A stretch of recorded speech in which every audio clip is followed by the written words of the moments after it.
అట్లానే రీసెంట్గా కూటమి ప్రభుత్వం వాళ్ళు చెప్తా ఉన్నారు, ఈ ఫైనాన్షియల్ ఇయర్ కట ఏప్రిల్ 1 నుంచి ఏదో హైబ్రిడ్ ఇన్సూరెన్స్ మోడల్ని తీసుకొచ్చి అమలు చేస్తారంట.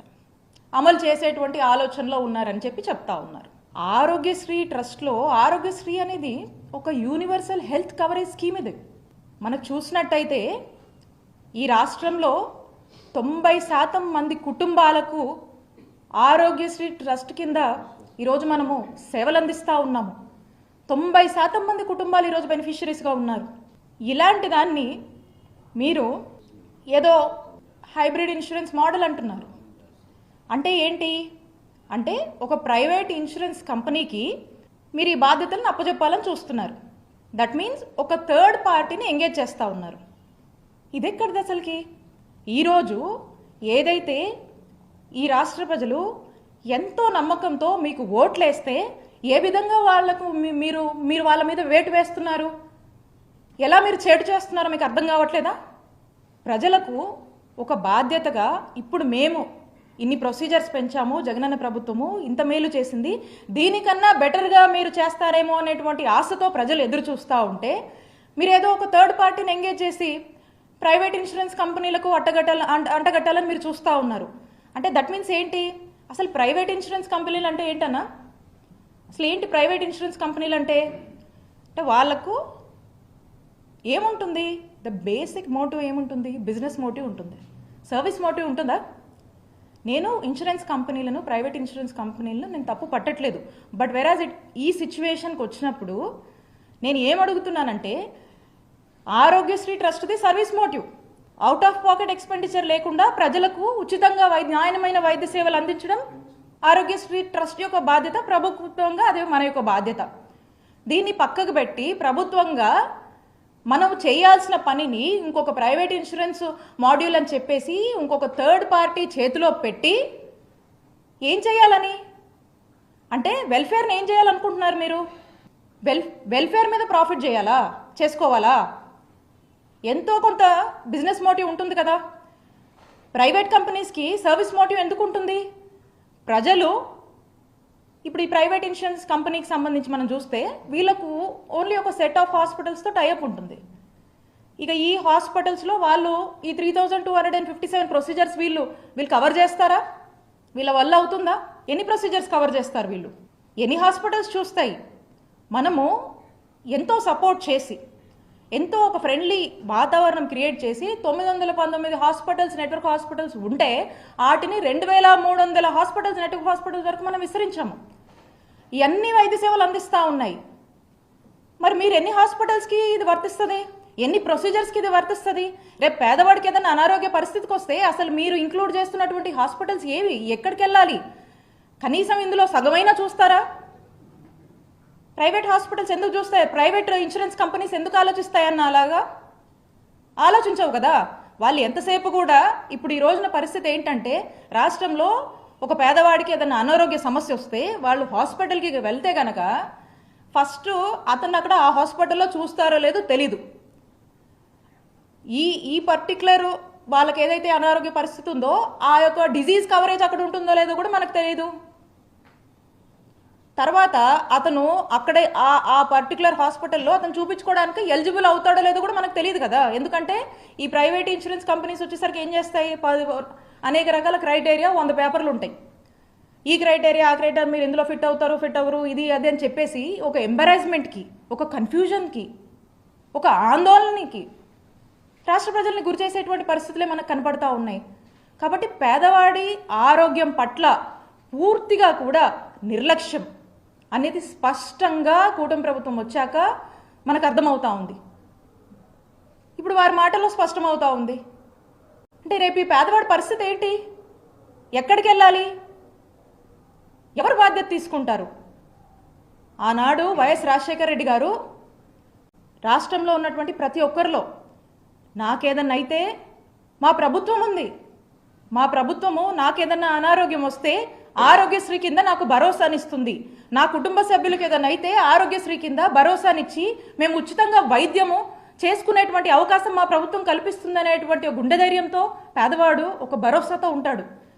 ఏదైతే ఆ భరోసా ఉందో దాన్ని బ్రేక్ చేస్తుంది ఈ కూటమి ప్రభుత్వం. ఈ రోజున ఆ కాన్ఫిడెన్స్ని కోల్పోతున్నారు ప్రజలు. ఈ విధంగా వీరు చేస్తున్నటువంటి ఆలోచనకి పూర్తిగా వైఎస్ఆర్ కాంగ్రెస్ పార్టీ అగేన్స్ట్గా ఉందని తెలియజేస్తున్నాం. We're against the private insurance hybrid model what you are looking at.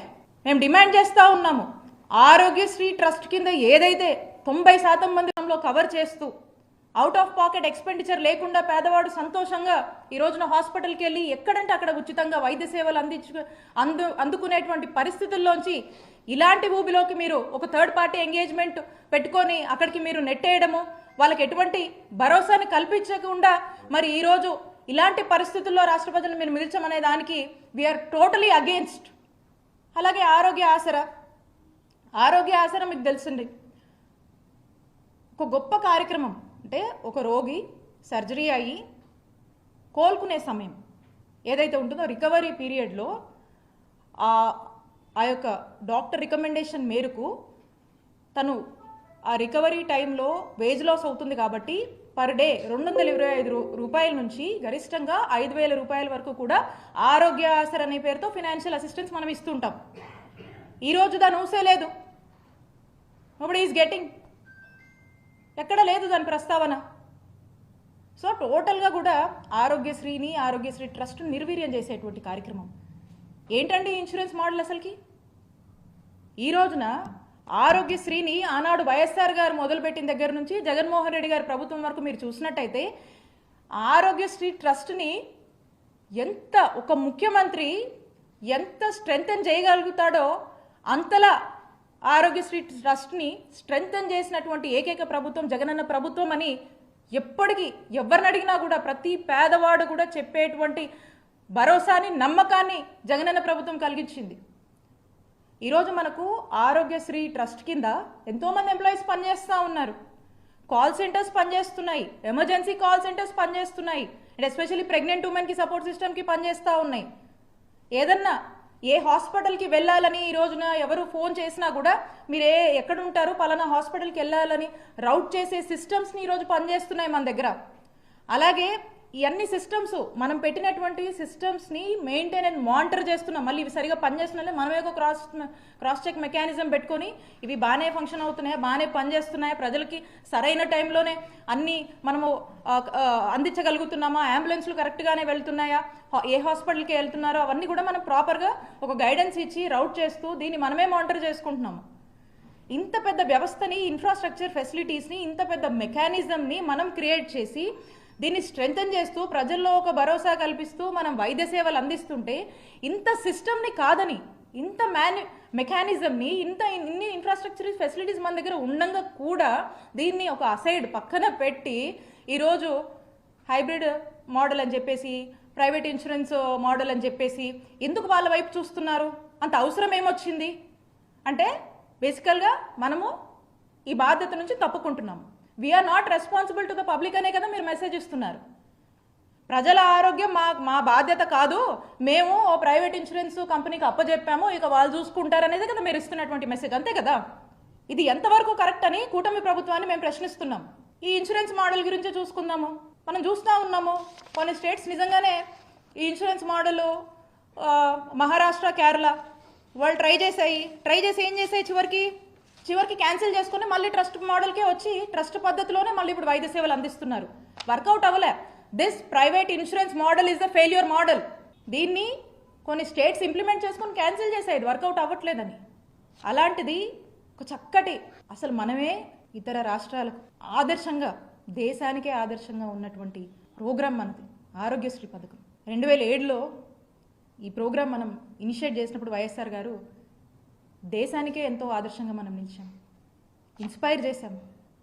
మరి అలాంటి ఒక గొప్ప ప్రోగ్రామ్ని మనం ఈరోజు కాదనుకొని దీని మీద ఫోకస్ చేయకుండా దీన్ని వీలైతే ఇంకొంచెం స్ట్రెంగ్తన్ చేద్దామనేటువంటి ఆలోచన నుంచి వైదొలిగి ఈ రోజున ఇంకో పద్ధతిలో ఇంకో థర్డ్ పార్టీ ఎంగేజ్మెంట్స్కి అప్పజెప్పి, ఒక ప్రైవేట్ ఇన్సూరెన్స్ వాళ్ళకి అప్పజెప్పి, ఒక బిజినెస్ మోటోని మనం ఎంకరేజ్ చేస్తూ, వాళ్ళకు ఓవర్ హెడ్స్ ఉంటాయి కదా, ఎంత కాదన్నా వాళ్ళకు ఓవర్ హెడ్స్ ఉంటాయి కదా, మరి ఆ ఓవర్ హెడ్స్కి ఎంతో అంత ఖర్చు అవుతుంది కదా, ఎంతో కొంత బిజినెస్ మోడల్లో వాళ్ళు రన్ చేసుకోవాలి కదా.